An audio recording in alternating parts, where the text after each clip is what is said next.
Olá, estamos de volta com o Boteco Bebop, o podcast da Bebop Branding aqui de Campo Grande, Mato Grosso do Sul. E esse episódio ele começou a semana passada e a gente está continuando ele. Então, se você clicou nele, assista o anterior, por favor, que a gente está falando de um tema muito interessante que é economia comportamental. Você tem que falar aquele igual no seriado Previously. Está no ar, Boteco Bebop.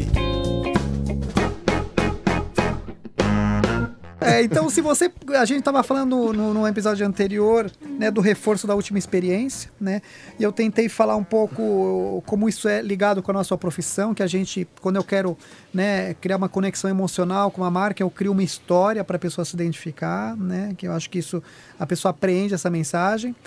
E a Carla, nosso papo, ela falou que, eu adorei essa frase, que o cérebro é um exímio contador de histórias, né?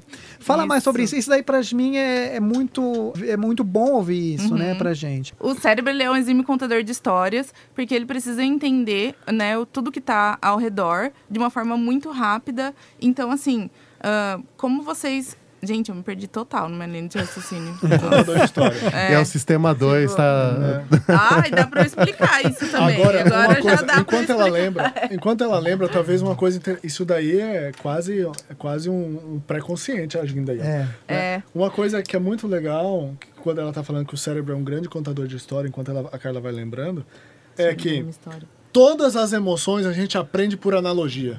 Ah, muito bom. E aí, vou me explicar, porque talvez isso fique muito abstrato. É porque um dia eu senti dor, e aquilo que eu senti me parece com aquilo que eu estou vendo enquanto você está sentindo dor, que eu digo, você está sentindo dor. Assim como, é porque um dia eu senti felicidade, alegria, euforia, e aí eu olho pra Carla e vejo que a Carla está feliz, está eufórica, e falo assim, você está eufórica. Mas não é que eu estou sentindo a mesma coisa que a Carla. Eu, por analogia, eu digo, isso é euforia, isso é tristeza, isso. E aqui tem um exemplo que é muito legal, que é o seguinte, por que eu estou dizendo isso? Porque a bendita da frase que a gente usa, eu sei o que você está passando, ela não faz sentido nenhum. Não. Né? Inclusive dá muita raiva de quem ouve essa... Exato, eu te entendo. Não, você não me entende, né? E não me irrita. E cala a boca. E aí, o que acontece? Existe um fenômeno, quem vai levantar essa lebre perguntando sobre o que é a verdade é um filósofo famoso chamado Friedrich Nietzsche, que é o cara que escreveu Crepúsculo dos Idas, fala Zaratustra, e o pessoal usa muita coisa, muita frase de Nietzsche sem ter lido Nietzsche. Nietzsche é um cara que as pessoas pegam ali e falam assim, não li, mas gostei. É típico assim. E o Nietzsche tem um exemplo muito simples que acho que vale a pena dizer, que é o seguinte. Suponhamos que eu não enxergue a cor azul. E todas as vezes que eu vejo alguma coisa azul, eu a enxergue como vermelho. Porém, me ensinaram a chamar vermelho de azul. Tá. Então, quando eu perguntar, Carla, que cor você está vendo? Uma parede azul. A Carla me dirá, eu estou vendo azul. E eu falo assim, Juliano, que cor que você está vendo? Eu estou vendo azul, mas eu estou vendo vermelho. Por quê? Porque me ensinaram a chamar azul de vermelho. Isso acontece a mesma coisa que as emoções. O daltônico, às vezes ele reconhece, né? Exato, acontece a mesma coisa que as emoções. Por quê? A minha experiência de alegria, de tristeza, de dor, ela foi customizada dentro de um contexto. A experiência que a Carla tem de alegria, de tristeza e de dor, ela foi customizada dentro de outro contexto. Só que quando a gente fala assim, nós estamos alegres, parece que tudo é a mesma coisa. E a gente pode estar falando de coisas completamente diferentes. Né? E aí tem um estudo da Numerman, que é um estudo que eles fizeram na Finlândia, lá em 2014, depois de se repetir em 2016, que eles pegaram e falaram assim, como é que o nosso corpo reage às emoções? Essa que é a questão. O nome do artigo se chama O Mapa das Emoções.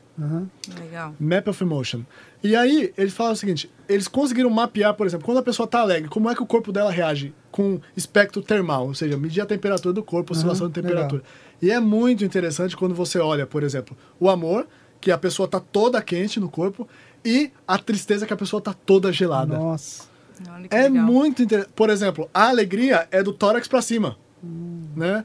Aí você pega, por exemplo, a depressão, é o estado mais gelado que existe. Porque a pessoa Um autor que eu estudo, ele vai chamar isso de descorpopropriação, que a pessoa vai deixando de ter um próprio corpo e deixando de ter uma própria vida. Ela se sente descolada da própria vida. E isso é interessante, porque isso é afetivo. Isso tem muito a ver com suicídio também, né? Exatamente. Então, o que acontece? A pessoa, quando chega à via de fato, por exemplo, de um caso de um suicídio, ela já não está mais vivendo. Ela já foi aos poucos deixando de viver. Ela foi se dessubjetivando. O mestre, isso é legal, porque o mestre falou que... Achei muito bacana. A gente está falando que o cérebro é um contador de histórias, né? E isso, eu acho que ele faz isso, eu acredito, para encontrar sentido na nossa existência. Exato. E você falou que quando a pessoa surta, você falou, na verdade, ela tem... Não é que ela surta, ela tem consciência realmente do que ela é. Não é? Você foi isso, muito bacana isso, né? É como se ela enxergasse o mundo realmente do jeito que ele é, ele não tem muito sentido, né? Isso é muito interessante. Então, acho que parece que é um estágio de lucidez total, parece, quando a pessoa... E por isso é capaz de matar. Exatamente. Aí outra frase do Nietzsche. Nietzsche vai dizer o seguinte: a sabedoria não é conhecer tudo o que se pode, mas sim estabelecer limites ao conhecimento. Sim. Por quê? Porque é preciso saber o quanto de transparência a gente pode digerir. Não, e isso é certeza. muito legal, porque eu acho que tem a ver com a economia comportamental e tem a ver, eu acho que quem está ouvindo a gente sobre... Momento autoajuda. Momento autoajuda. Você vê como que é interdisciplinar esse negócio, Eu acho que a né? gente precisa total. encontrar significado nas coisas. Claro. O Dan Exatamente. Ariely, né, Bruno? Aham. Conta, eu acho que assim, acho que é legal você contar aquela experiência do Lego do Dan Ariely Sim. pra gente entender Sim. como é importante você encontrar significado no que você faz, né? Aham. É muito legal isso. Ele... Sabe quando a gente se mata para fazer uma apresentação em PowerPoint ou uma coisa super significativa e no fim das contas aquela reunião foi desmarcada, ou no fim das contas a gente não precisa mais fazer aquele job, ou sabe, parece que aquilo acaba pra gente, né? A gente fica completamente desmotivado. E a partir desse sentimento de desmotivação e de recompensa e fruto do trabalho que ele decidiu fazer um experimento da Ariely, né? Diz que ele chamou um grupo de pessoas separadamente, ele fez isso várias vezes, e nesse primeiro grupo de pessoas ele chamou trouxe algumas peças de Lego e falou assim: olha, você consegue montar esse brinquedo aqui, esse Lego? Eu consigo montar, eu consigo fazer isso. Então tá, então eu vou te dar $3 para você montar isso aqui para mim. Beleza. Aí o cara foi lá e montou, terminou de montar, pô, legal, colocou o brinquedo embaixo da mesa e falou assim: você faria o mesmo por R$2,70, por 30 centavos a menos? Faria. Aí o cara pega e monta de novo, e agora ficou pronto, colocou embaixo da mesa, e agora você faria isso de novo por 30 centavos a menos? Faria, e assim sucessivamente. Até que chegava algum ponto que as pessoas falavam assim: não, isso não compensa mais para mim, não preciso mais fazer, não quero mais fazer. Então ele observou um resultado. Depois disso ele chamou um outro grupo e pediu para fazerem exatamente o mesmo experimento. Você consegue montar? Consigo. Monta por $3? Tá bom, monta. Terminou de montar, entregou pro examinador.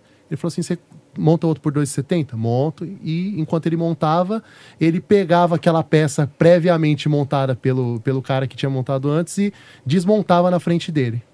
E aí, assim sucessivamente. Faria por R$2,40, por $2. Só que esse cara que estava montando as peças de Lego, ele via que aquilo que ele estava fazendo estava sendo completamente desmanchado.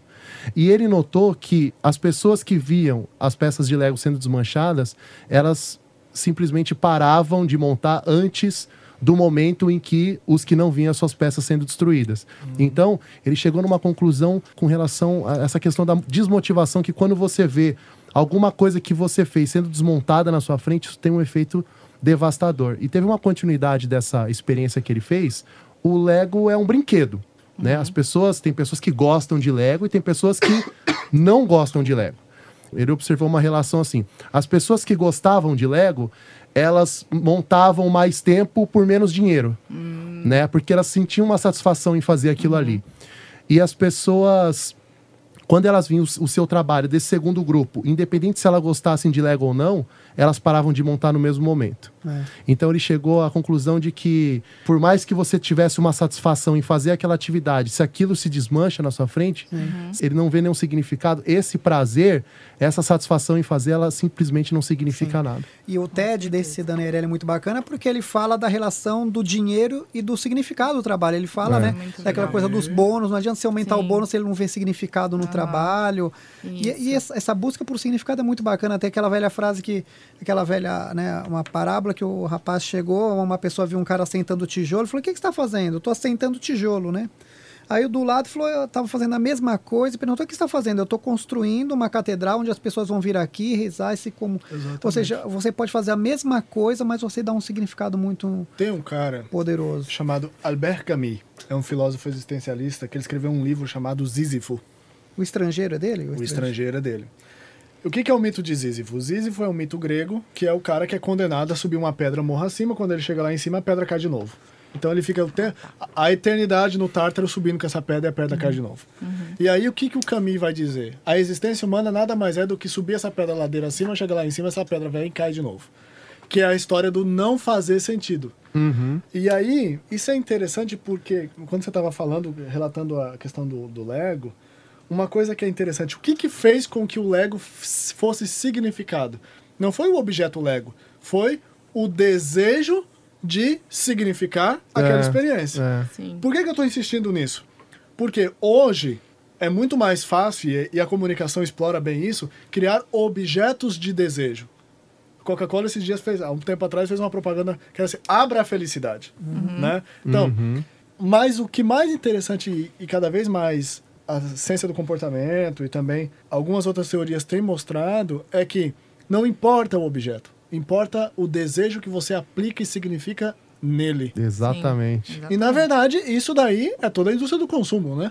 Que você que a gente chama isso de agregar valor, o valor agregado do objeto. Perfeito. Valor agregado do objeto nada mais é do que a quantidade de desejo que você faz com que ele que seja projetado sobre isso daqui. E o que isso nos ensina? Pensando lá no começo da nossa conversa do episódio anterior. Assista o episódio anterior, porque senão vocês não vão entender agora. Não, eu já fiz o seu jabá, velho. Que é o seguinte: as nossas decisões não são por motivos racionais, mas são por interesse de significação de desejo. Traduzindo isso de uma maneira muito simples. Primeiro você ama, depois você entende. Interessante. Primeiro você quer, depois você racionaliza. Primeiro eu quero fazer determinada coisa, depois eu vou dizer: eu faço isso porque é bom. Não, pode ser que não seja bom, mas para justificar a minha escolha, e é claro, como nós somos pessoas sensatas, nossas escolhas são sempre ótimas, né? Sim. Né? Sempre, evidentemente, ótimas, né? Evidentemente. Então, o que acontece? A gente cria justificativa, cria reforço para isso. E isso está no nosso dia a dia. A indústria do desejo nada mais é do que o desejo pelo desejo. Só que, todas as vezes que a gente percebe essa lógica, existem duas coisas. Por um é brutal, porque você percebe que é um ouroboros, é uma cobra que vai comendo o próprio rabo, né? É um círculo vicioso. Por outro lado, você percebe que o nosso processo de decisão, o nosso mito da razão, ele continua existindo de maneira muito forte. E aí eu lembro lá no episódio anterior, lá, o exemplo do soldado da SS, o soldado nazista. O soldado nazista, antes de ele ser um soldado da SS, ele também ia à igreja. Ele também escutava Wagner. Ele também tinha uma família. E ele também tinha um filho que ele amava. Porque a gente tem a ideia de olhar o nazismo, nossa, foi um conjunto de monstruosidades que nunca mais vão existir. E existe um filme muito interessante chamado...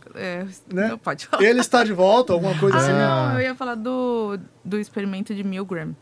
Então esse também é bom, esse eu assisti. Mas Ele Está de Volta, que a história é o seguinte: Hitler voltou no ano 2000 e vai lá pedrada na Alemanha. E ele viu lá a União Europeia, tudo aquilo, e falou assim: gente, mas esse tanto de imigrante aqui, esse povo tá roubando nosso emprego. E agora? E o povo: é verdade, vamos matar esse povo. Então, cuidado. Por quê? Porque o nazismo que aconteceu na Alemanha, ele também acontece no Brasil. Porque nós temos a mesma base aí, que é como é que o nosso desejo está sendo canalizado. E nós não somos nem totalmente mal, nem totalmente bons. As mesmas pessoas, por isso que eu insisto, As mesmas pessoas que matavam os judeus no campo de concentração eram as mesmas pessoas que, final de semana, iam visitar suas famílias na Alemanha e iam lá, colocar lá, fazer piquenique nos bosques da Baviera. Interessantíssimo. Sim. E a gente se esquece disso. É Tem verdade, razão. com certeza. O que é o filme que você ia falar, Carla? Conta. Do experimento de Milgram, se eu não me engano, ele era um psicólogo. Ele fez um experimento para tentar entender o porquê que pessoas... Porque, assim, por exemplo, no nazismo, né, que é o que a gente está colocando aqui, as pessoas, elas eram pessoas normais, que iam à igreja, que faziam, né, tem famílias e tudo mais, e se renderam ao nazismo e começaram a seguir ordens e matar outras pessoas, né? Então, o que acontecia? Ele queria entender qual que era o poder, por exemplo, de você receber uma ordem de um outro alguém, um superior, e aí até que ponto as pessoas, elas muito se interessante. rendiam, então elas começavam a fazer realmente o que a pessoa estava falando. Com a justificativa de que não era ela que estava fazendo. Ela só estava Seguindo ordens, né?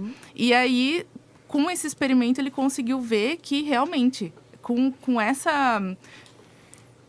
Desculpa, né? Assim, poderia falar, de que você está recebendo ordens, as pessoas, elas tendiam a fazer, né, lá no experimento, a pessoa tinha que dar, tipo, um choque, uma outra pessoa ficava num outro quarto, fingindo que estava recebendo esse choque, então tinha gritos, e a pessoa ouvia esses gritos, tinha que responder algumas perguntas, se ela respondia errado, ia aumentando a voltagem dos choques, até que chegava numa voltagem que a pessoa sabia que mataria a outra pessoa.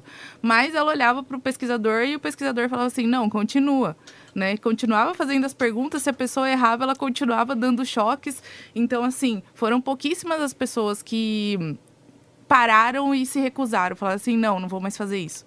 Então, assim, como que a nossa cabeça, ela reage quando você tem algum superior e recebe Talvez ordens? um exemplo também muito legal para entender isso é o efeito torcida. O cara é tímido, ele não consegue falar com a pessoa que está do lado dele. Ele vai lá na torcida, no estádio do time dele. Ele vai lá, sei lá, no Itaquerão, lá no Beira-Rio. Ele vai lá no Allianz Parque. E aí ele começa a xingar o juiz, ele fica bravo, ele grita, ele se expressa. Por quê? Por causa do efeito coletivo, do efeito torcida. Então, quantas vezes, por exemplo, uma pessoa altamente introvertida, ela se torna o cara que é capaz de invadir a cerca e bater no juiz. Por causa do efeito torcida. Então... E isso, de novo, do ponto de vista das emoções, do ponto de vista do comportamento, é muito interessante. Por quê? Porque isso nada mais prova do que uma coisa. Nós somos seres de indução social. É verdade. A gente age por meio do contexto que vai nos favorecendo tomar determinadas decisões. Inclusive, o cara que não é capaz de levantar o dedo para falar, ele vai lá e bate no juiz. Sim. O ser humano, por ser muito social, esse fator de como que a gente reage. A gente precisa pertencer a grupos, Correto. né? Então, assim, o fator social, ele é importantíssimo também. Então, nesse sentido de, por exemplo, né, porque nem você disse lá no começo, vocês tentam dramatizar alguma situação, do cérebro ele ser um contador de história. Por quê? Porque ele precisa encontrar um sentido muito rápido. Às vezes, esse sentido que ele encontra e as respostas, elas não são racionais. Né? Vem do quê? Da heurística do afeto, outro tipo de heurística da representatividade, da disponibilidade. Então, tem vários tipos de heurísticas, de atalhos mentais, porque assim, quando a gente começa a falar de economia comportamental, dos viés, das heurísticas, parece que os efeitos, eles são bem pontuais e acontecem, agora está acontecendo isso, agora está acontecendo aquilo. Mas tudo vai acontecendo ao mesmo tempo. Né? E aí, dentro da ciência comportamental, claro, a gente tenta isolar alguns fatores para conseguir estudar determinados vieses, determinadas heurísticas. Mas o contexto em si, ele vai definir como que o ser humano ele vai se comportar. Nem o Juliano estava falando do efeito torcida, que daí a gente chama também de efeito manada. Efeito manada. E que... É por isso que acontecem, muitas vezes, algumas atrocidades, né? Por exemplo... linchamento público. Um começa a fazer e aí começa a virar uma bola de neve e aquilo ali acontece uma tragédia, né? Por quê? Porque muita coisa está envolvida ali, a pessoa ela precisa fazer parte daquele contexto, daquele grupo. E também por isso que hoje em dia, com a internet, a gente consegue fazer coisas assim muito boas também, né? Grupos, movimentos, enfim, porque as pessoas elas precisam fazer parte desse grupo, de um efeito manada. Ele pode acontecer tanto de uma forma para um resultado bom quanto para um resultado ruim também. Então, e isso no aspecto econômico, ele vai ter ali influência, com certeza.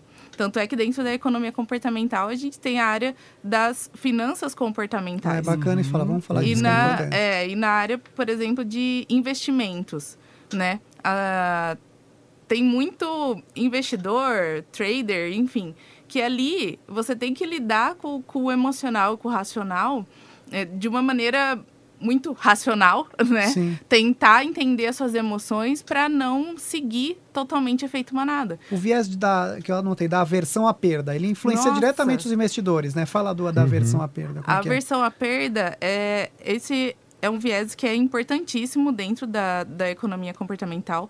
Nós, seres humanos, nós somos avessos às perdas. Então, como no episódio anterior eu já tinha falado sobre as emoções, né, que emoções negativas têm um peso muito maior do que emoções positivas, nós, seres humanos, a gente odeia muito mais perder do que a gente gosta de ganhar. Sim. Olha que interessante isso, né? Então, pra gente, o peso de perder R$50, ele é muito maior do que de achar R$50, por exemplo, né? Então, foi dentro desse viés aqui da aversão à perda, teoria do perspectivo, do prospecto, que o Daniel Kahneman, ele conseguiu ganhar o prêmio Nobel dentro da área da economia, sendo um psicólogo, né? Porque dentro da economia, se a gente traçar, né, um gráfico, os economistas, eles colocavam que o ser humano, ele sentia da mesma forma os ganhos como as perdas, né? E aí eles conseguiram identificar, através dos experimentos deles aqui, ele e o Emil Tversky, que esse peso, ele é muito maior quando acontece uma perda, né? Então, isso dentro de aspectos econômicos também tem um peso muito grande, né? Então, por exemplo, pensando em publicidade e propaganda, será que o que vai valer mais a pena, o que vai funcionar mais? E tudo, a economia comportamental é totalmente baseada em testes, né? A gente precisa fazer testes. Então, assim, vale a pena eu falar que você vai ganhar tal coisa ou que você vai perder tal coisa, entendeu? Exatamente. Então, assim, o que vai funcionar mais? O que tem... Então, Posso dar um exemplo? Claro. pode? O exemplo é, vou ao cinema. Cheguei ao cinema, tem aquela menininha linda lá, né? Fala assim, boa noite, moça, tudo bem? Você gostaria de comprar uma pipoca? Eu, sim, gostaria de comprar uma pipoca. Aí eu peço, uma pipoca média, por favor. Ela fala assim, por mais R$2 você pode levar a pipoca grande. E aí o que acontece? Eu falo assim, eu não posso perder essa oportunidade. Exatamente. Ainda que eu não queira uma pipoca grande, mas são só R$2. Compra uma pipoca grande. É isso aí. Outro exemplo simples. Heurística da ancoragem, não é essa da ancoragem? A Ou não? ancoragem, Quando ela os já números tá... estão envolvidos, sim, né? Mas aí a ancoragem é porque... Bom, Tá bom, vai lá, continua. Depois a gente Aí quer o falar. segundo exemplo se chama Black Weekend no Paraguai. Black Friday. Que era o Black Friday, durou uma semana. Aí vai, não sei o quê. Uma TV 40, sei lá quantas polegadas, por $30. Mas feito uma nada. Meu Deus, todo mundo Né? fala dessa Galera, TV, foi. cara. As Só eu não pessoas comprei. se matavam, né? As pessoas se matavam por causa da TV, virou aquela confusão toda, não sei o que lá. Só que aquela história, você não sai de Campo Grande para ir para Ponta Porã para comprar uma TV. Você vai lá e compra um monte de outras Exato. coisas. Sim. E aí o que acontece? É o mesmo efeito da pipoca. Mas eu não perdi. Eu gastei combustível para sair daqui a Ponta Porã. Eu fiquei lá, comprei mais um monte de outras Né? coisas, não sei o quê. Mas eu comprei uma TV de $30. Mas eu economizei R$100. Exatamente. Né? Gastei 2.000 e economizei 100. Isso é muito forte. No Black Friday, Black Week, a heurística da ancoragem, nossa, ela predomina, porque daí vai estar escrito lá na TV de, sei lá, $1.000 por $50, né? Então aí a gente, geralmente a gente fala que Black Friday é tipo assim, metade do dobro, né? Se você não sabe quanto que custava antes, a ancoragem ela faz o quê? Você viu aquele número ali que estava tanto e agora está por tanto, a partir do momento que você viu o primeiro número, que era $1.000, não tem como a gente saber como que a gente ia pensar se não existisse tem aquele referência, número. né? Porque aquilo ali é a Exatamente. tua referência. Então, exatamente, a gente toma decisão também por referência, ponto Exato. de referência. Se tá ali, não tem como você esquecer que você viu aquele número. Então, a heurística da ancoragem, ela é muito utilizada dentro desse aspecto econômico, de consumo, para conseguir ali fazer esse catch, Exato. né, Esse dos catch. E eu consumidores. acho que, principalmente na atualidade, porque como nós somos uma geração e uma sociedade absolutamente visual, e aqui tem uma discussão muito interessante com relação à estética. A estética, o belo, o feio, o grotesco, o horrendo, eles só existem a partir de duas coisas, perspectiva e referencialidade. Uma coisa só é bela em relação a outra coisa. Exatamente. Ela só é feia em relação a outra coisa. Tem razão. E isso daqui, numa sociedade que é visual, nós vivemos a sociedade da perspectiva.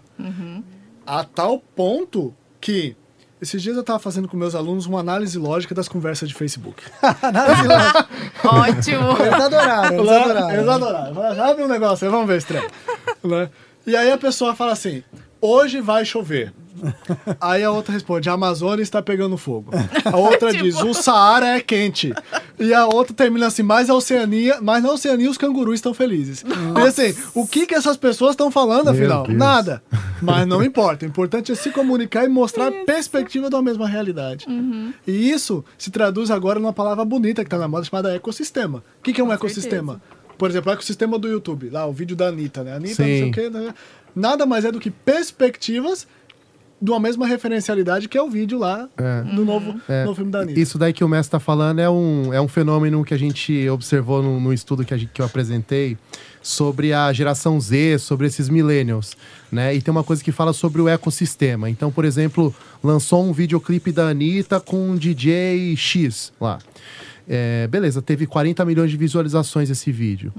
E esse fenômeno da internet, das redes, várias telas, várias pessoas falando e tal, ele causa esse fenômeno que a gente tem vários vídeos paralelos que estão falando sobre esse assunto. Então, a pessoa fazendo o cover da Anitta, um cara cantando a mesma música dela, um react do videoclipe que ela fez. Então, na verdade, esses 40 milhões de visualizações são 60, 70, 80 milhões, né? Então, isso daí vai se capilarizando e vai se ramificando numa coisa incrível, que são pontos de vista diferentes a partir daquele conteúdo. E isso tem gerado um fenômeno, certeza. do ponto de vista psicológico, que é muito interessante, que é o fenômeno da sala de espelhos.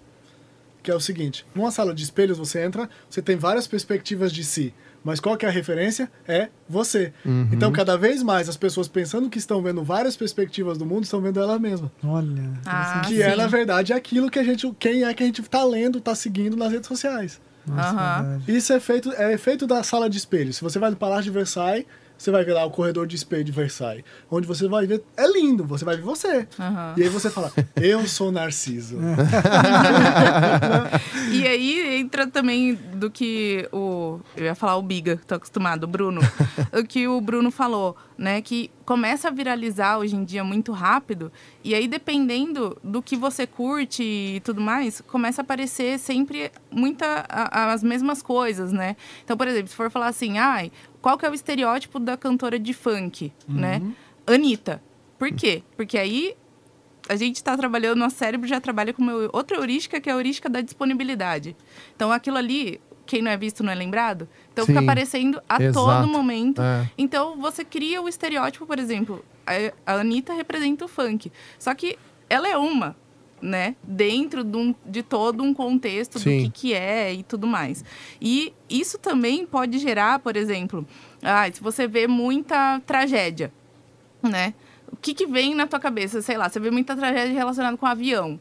Então, primeiro, quando fala em avião, já vem o quê? Vai ser tragédia, eu não vou andar de avião. Né? Isso vem da heurística da disponibilidade. Então, assim, o nosso cérebro, por ter esses atalhos, tudo gera em torno de, hoje em dia, ainda mais com esse acesso fácil à informação, a como isso chega com a gente, e também muito relacionado hoje em dia com os algoritmos, com Big Data, com cientistas de dados, né? E que entendem de comportamento. Então, hoje em dia, tudo chega pra gente de uma forma que é através das heurísticas para tentar ativar nossas emoções, nossas reações de uma forma bem objetiva. Já falei que o algoritmo, ele manda na nossa vida. O algoritmo fala que você vai assistir Netflix, com quem que você vai namorar no Tinder. Exatamente. O que você vai ver, os algoritmos, eles são matemáticos, eles são... É perigoso, né? É ótimo, né?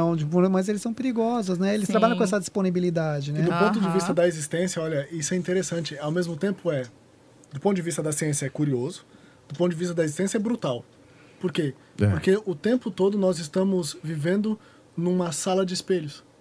onde a gente só consegue ver aquilo que são reflexos de nós mesmos. Exatamente. isso é verdade. Por isso que é tão importante não deixar de seguir as pessoas que você não concorda com a opinião. É verdade, é sair da bolha, né? É sair da bolha, isso porque aí. senão cada vez mais você fica dentro da tua bolha e aí quando você se depara com alguma coisa diferente daquilo no mundo real, aquilo causa um impacto muito grande na sua vida. Você fica alienado, né? Exatamente. A alienação é isso, né? Eu queria trazer um pouco um lado interessante que a gente conversou sobre economia Pô, velho, você comportamental. tá falando que a nossa conversa não é interessante. O interessante é que é uma coisa meio do dia a dia, que você falou do sistema 1 e sistema 2, eu achei muito bacana. Você falou, por exemplo, tem as pessoas falam do método sprint, onde você vai ficar 7 dias, né, pensando para resolver um problema, né? E a Carla falou uma coisa bacana, que esses 7 dias eles querem cansar, né, muito o seu sistema 2, aquele racional, para o sistema 1 entrar em atividade. E o sistema 1, como ele é intuitivo, ele vai sair alguma coisa interessante, né? Fala um pouco disso, Carla. Nossa, Ricardo, isso que você trouxe agora foi muito legal, porque assim, o que aconteceu comigo lá no começo, de me dar essa falha. Porque agora, para quem não sabe, já tá de noite, quase 9 horas da noite. E Lerê. e o nosso sistema 2, ele é esse sistema que é mais devagar, que toma decisões complexas, que é o nosso racional, né, digamos assim, ele demanda energia para funcionar. Então, quando a gente já vem de um dia inteiro tomando decisões, pensando e tudo mais, no final do dia acontece o que a gente chama de esgotamento do ego, né? Então, o nosso sistema 2, ele tem ali um tempo de ação limitado, não é ilimitado, né? Por isso, assim, se, por exemplo, tivesse uma balinha, alguma coisa com liberação rápida de glicose, poderia restaurar um pouco esse funcionamento do cérebro de forma rápida. Hashtag né? fica a dica. É verdade. Mas, então, esses métodos sprint, eles tentam fazer o quê? Porque quando a gente está com o nosso sistema 2 ativo, a gente está tentando manter, de certa forma também, o responsável por manter autocontrole é o sistema 2, Ele né? filtra ideias, né? Isso, por exemplo, muitas vezes a gente deixa de falar alguma coisa porque a gente está se controlando. Não, vai que eu tô errado, Sim. vai... Então, você tá a todo momento ali... tenso, digamos assim, né? Então, às vezes, não vou dar essa ideia porque pode não ser legal e tal. E quando você cansa e esgota o teu ego, o sistema 1, ele já vai responder muito rápido à frente. Então, o teu intuitivo, o teu emocional, o automático, ele toma conta daquele momento. E aí, tua parte criativa, ela fica com menos medo de agir, né? E aí, sai. Talvez um Mestre. exemplo fácil disso daí é festa da firma. Vamos lá. Festa da firma. Vamos lá, tomando uma. Numa sexta-feira. Numa sexta-feira, esse calor que tá agora, né? O álcool inibe o sistema 2. De repente você percebe que já o seu sistema 2 já tá ali, né? Já baixou. Aí você fica naquela posição. Eu preciso me controlar. Fica bem. Fica bem. Quando você já vê, meu amigo, já foi tudo. Ô, Festa mestre, da firma. ela falou uma coisa legal do sistema 1 e sistema 2, que quando o sistema 2 ele tá cansado, o sistema 1 age, mas eu lembrei de outra coisa do seu estudo sobre estresse e motivação, né? Ele vai falar mais, mas o mestre ele tem um estudo que ele acha que você tem que ser exposto a um grau suficiente de estresse para você produzir. Né? Exato. Será que isso é um controle? Isso alguns estudos em neuroeducação têm demonstrado, que é o seguinte: para você aprender bem, você tem que ter 2 coeficientes básicos, que é a taxa de... Porque a gente criou um mito que estresse é algo ruim. Estresse... Se você ficar muito tempo exposto a contínuo estresse, isso de fato é ruim para o seu sistema neurosimpático. Mas estresse em pequenas quantidades e de maneira dosada, ele nos deixa alerta. É esse que é o negócio. Então, o que acontece? Para você aprender bem, o que alguns pesquisadores têm, principalmente da Universidade de Berkeley, onde eu estava estudando, eles têm demonstrado que você precisa não estar totalmente relaxado, porque aí você não aprende mesmo, né? Tô lá, domingão. Zona né? de De conforto boa, total. Ou então lá no final da festa da firma, que o 2 já acabou lá. Aí, meu amigo, você não vai aprender mais nada. Né? Ou então, nem também extremamente atenuado, né? Com corticoide cortisol já zerando. E aí o que acontece? O ponto é o ponto ótimo. Claro que isso varia de pessoa para pessoa. Tá. Sim. Né? Isso varia de pessoa para Cada um tem o seu limite, né? Exatamente. Mas é buscar entender qual que é o seu ponto de equilíbrio entre o estímulo, transformar estresse em estímulo, e até que ponto aquilo está te prejudicando. Se você consegue descobrir o ponto de equilíbrio, isso potencializa a sua aprendizagem. Muito bom. Muito bom. E acho que com a criatividade, assim. Sim. Outra coisa que a Carla deu uma dica muito bacana pro dia a dia é não tem uma DR, não discuta a relação à noite Não, quando você está gente. cansado e seu sistema 2 está esgotado, não. né, Carla? E por quê? Porque daí você já não tem mais o autocontrole, né? Porque o teu ego, ele tá esgotado. Então, sistema 2 já tá em outro plano e é o sistema 1 que vai predominar. E o sistema 1, como ele é emocional, ele é automático, ele é Emocional. Né? impulsivo. Se você começar uma discussão, não vai ter autocontrole e aquilo ali pode ficar muito pior. Então, assim, não tomar decisões importantes de noite, né? Ah, interessante. Então, nem... vou aceitar ou não o emprego, vou pedir demissão ou não, né? Nem na Vou sexta-feira. terminar ou não esse relacionamento. Enfim, entrar numa briga, entrar numa discussão. Tente não tomar decisão de noite, porque a gente acha que a gente está tomando decisão de forma racional e, na verdade, quem está predominando ali naquele... Não fazer compra, gente. Compra. Porque a todo momento a gente tá com o celular e, assim, o celular, hoje em dia, você falou alguma coisa, começa a pop-up Promoção da ali de... madrugada. E seu cartão de crédito, ele já tá cadastrado, aí um clique você compra. Então, assim, tentar criar esses mecanismos de defesa mesmo, porque as estratégias, elas estão aí para serem usadas e o comportamento está sendo cada vez mais entendido. Então, assim, não é à toa que muita coisa aparece nesses horários em que o nosso sistema 1 que vai estar agindo. É verdade. Eu Por isso que acho- tem as lojas de conveniência também, né? Exato. Também. Eu acho que a Carla trouxe um ponto muito legal. Por quê? Porque a gente tem, ao menos eu tenho essa mania. Vou dormir, vou ver o que tá rolando nas redes sociais. Com então- certeza. e aí eu fico lá, né? Isso é fatal, não faça isso. Depois, o mito, cartão de crédito. Cartão de crédito é um negócio engraçado. É legal. Cartão de crédito, ele nasce com o crash de 29, que é a crise de 29. Então, antes de 1929 não existia cartão de crédito. Foi não invenção disso sabia daí. É o crash de 29. E aí, o que é cartão de crédito? É você comprar aquilo que você não precisa com o dinheiro que você não tem. Exatamente. Então é isso que é um cartão de crédito. Você não precisa Sim. daquilo. Melhor você compra definição de cartão de crédito. com o dinheiro que você não tem. Se for no Paraguai, então, eu Nossa! junto... Aí vem internacional. É. Agora, o que acontece? E essas promoções de madrugada é justamente para isso. Você não pensa. Ou então, quando você entra em algum site, começa a aparecer aquele contador. Você tem 5 minutos para. Nossa, isso você é tem 4 fantástico minutos também. para. Não sei o quê. Por quê? Aquilo força você a não pensar. É. Compre uma passagem para Fortaleza por R$1. Mas e a volta, meu amigo? E pra ficar lá? O que você vai fazer? Vai vender miçanga? É, exatamente. A última vaga, É, né? última vaga. 15 pessoas estão olhando a mesma vaga nesse exato exato. momento. Tudo isso, Caralho. gente, é estratégia comportamental. Porque, assim, Não caiam nessa. voltando um pouco para a questão do cartão de crédito. O cartão de crédito, ele diminui a nossa sensação, o nosso sentimento de aversão à perda. Porque, Olha, Ele né? volta pra carteira. interessantíssimo. Porque você não É, vê ele o volta. dinheiro saindo. É verdade. Né? Então, assim, uma estratégia que é legal de usar é de você ter o dinheiro ali e quando você tem o dinheiro físico, a tua tendência é de gastar menos, porque você vê o Sim, dinheiro indo embora. É. Né? Então, a tua sensação de perda, você sente muito mais aquilo. Agora, com o cartão de crédito, não.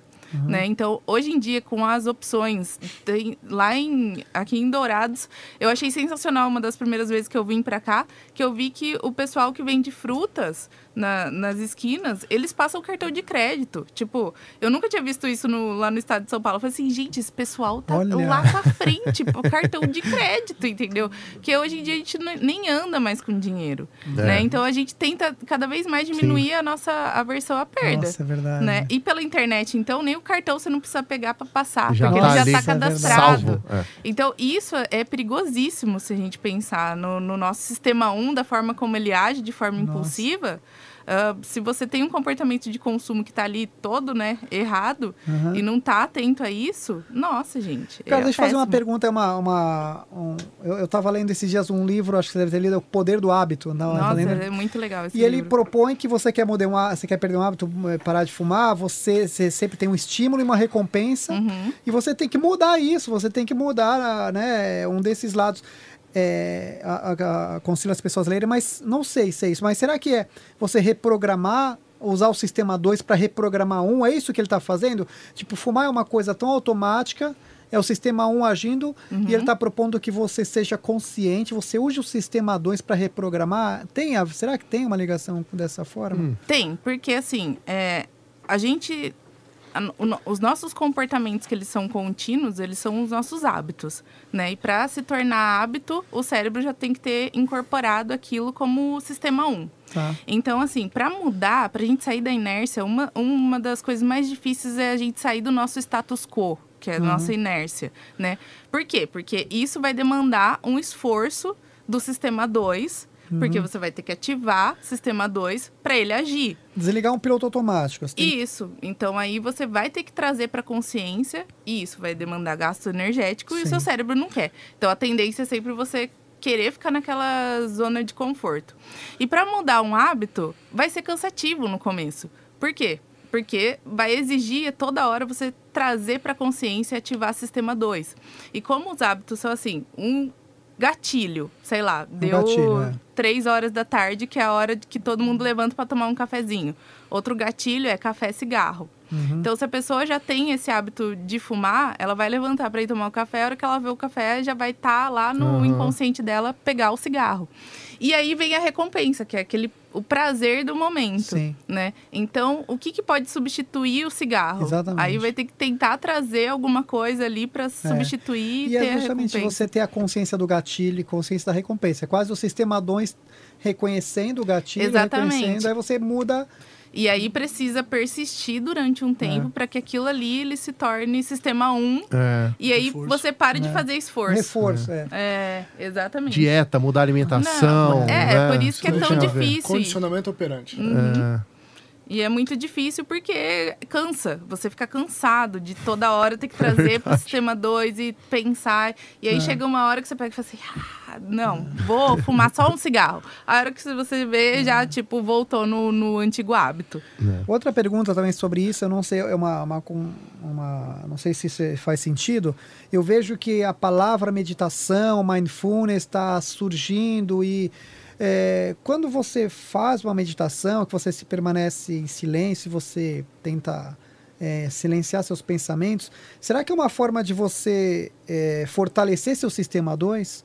Sabe, será que é quase uma musculação para o sistema 2 para você ficar mais ativo e não agir? Porque a meditação ela propõe que ela vai deixar você não tomar decisões tão irracionais, você vai ter um pouco mais de calma no seu dia a dia. E eu sinto que a meditação traz isso. Você vai fortalecer esse sistema 2 para não tomar decisões tão intuitivas, tão impulsivas. Será que tem a ver com isso? Será que a meditação ela ajuda de alguma forma a isso, sabe? A ciência já mostra que sim, que ajuda.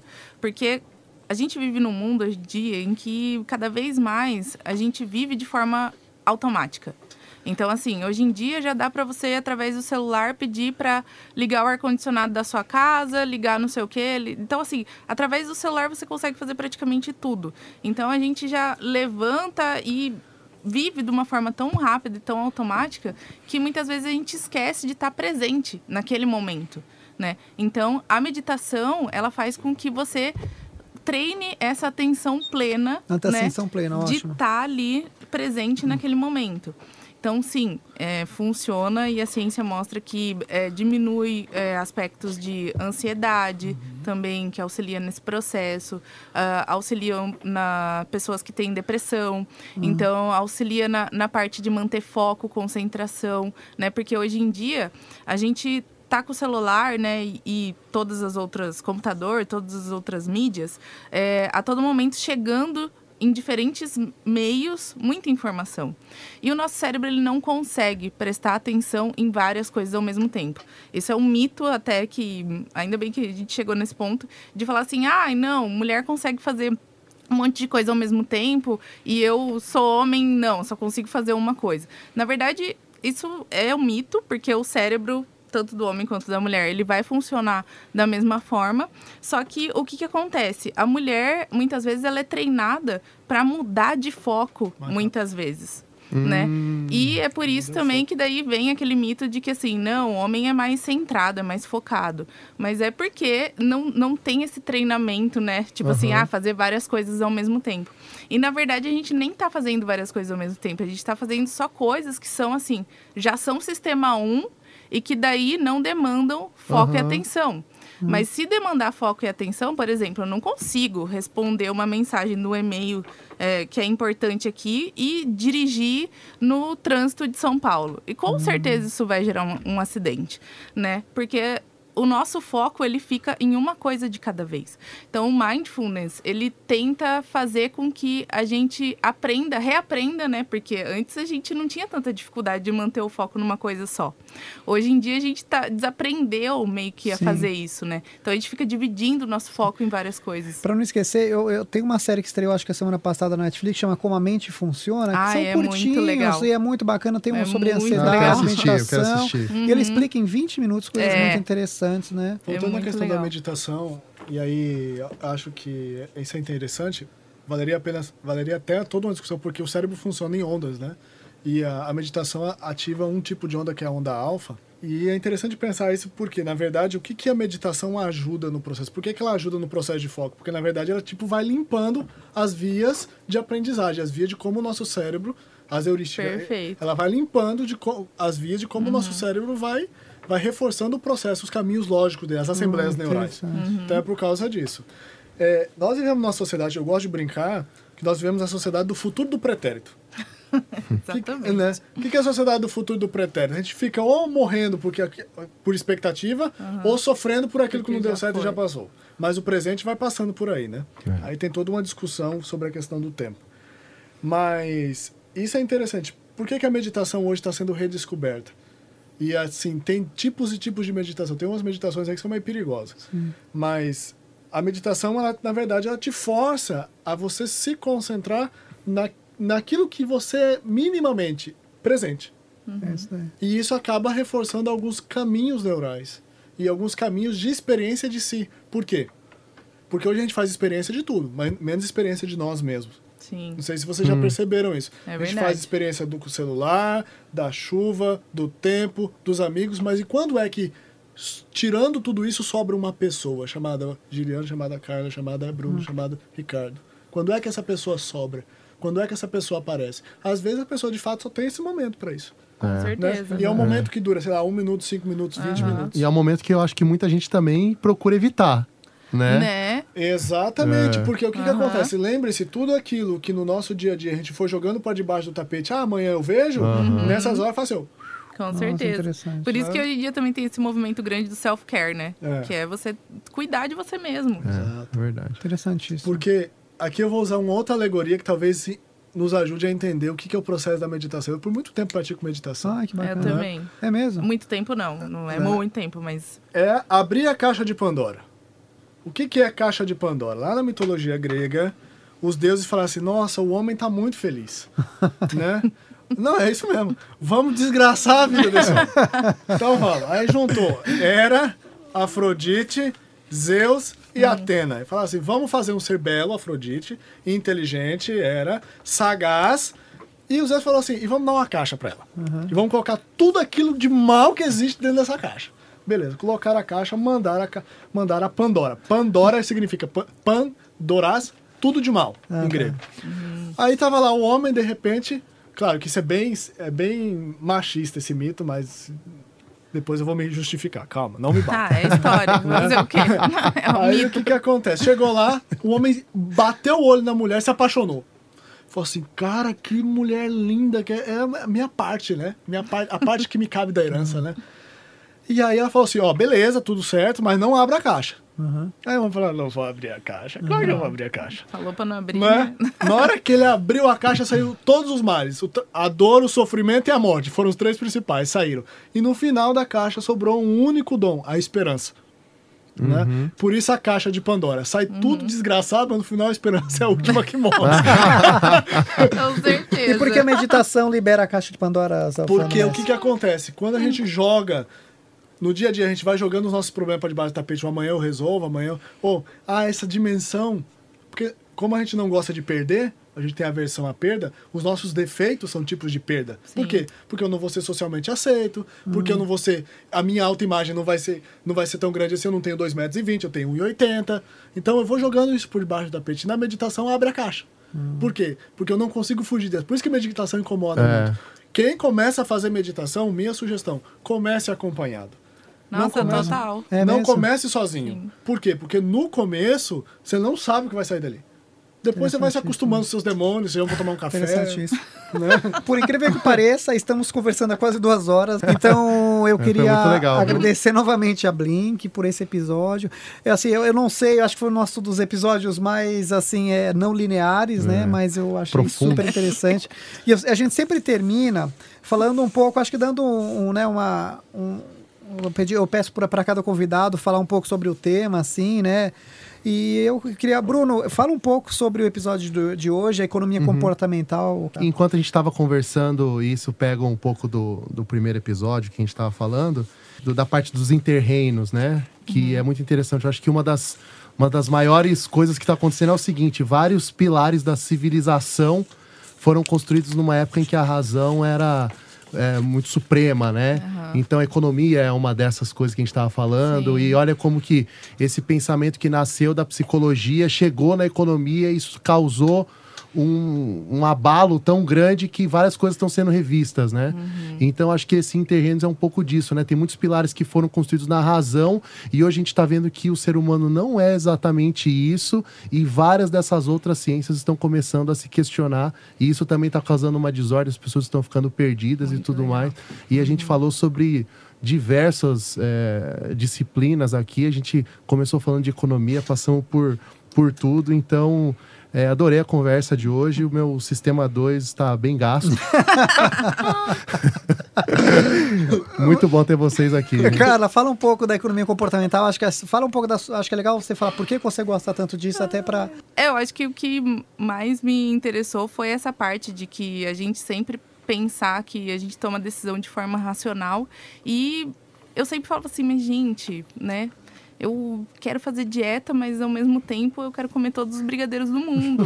Então, assim, como que eu posso ser racional, né? E aí, quando comecei a descobrir essas possíveis respostas, né, de que a gente não é 100% racional, parece que o mundo fez mais sentido, né? Porque os meus comportamentos, os comportamentos que eu observo nas pessoas, começou tudo a fazer mais sentido. E aí, olhando para o aspecto econômico, também, né? Por que a gente consegue ou não guardar dinheiro para aposentadoria? Por que muita gente se afunda em dívidas? E tudo isso vem desses vieses, né, das heurísticas. Então, a economia comportamental, acho que ela traz grandes avanços, então...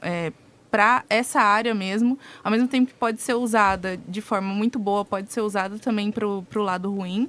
Então, assim como todo avanço tecnológico, né, e científico, da evolução do conhecimento. Mas é isso, entender o comportamento humano hoje é essencial para qualquer área, para qualquer atividade, é uma área interdisciplinar.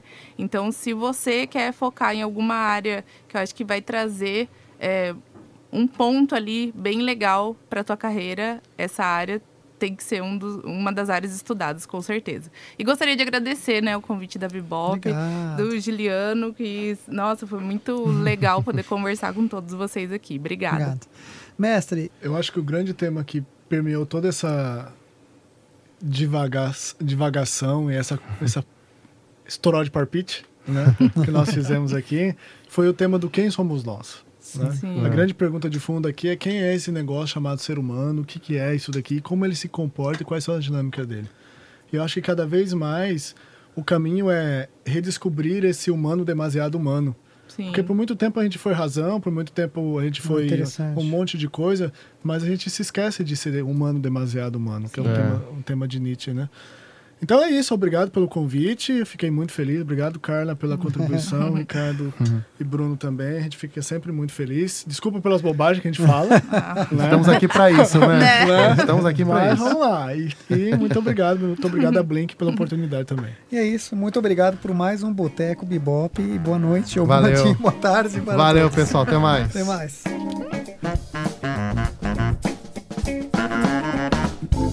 E este foi mais um Boteco Bebop.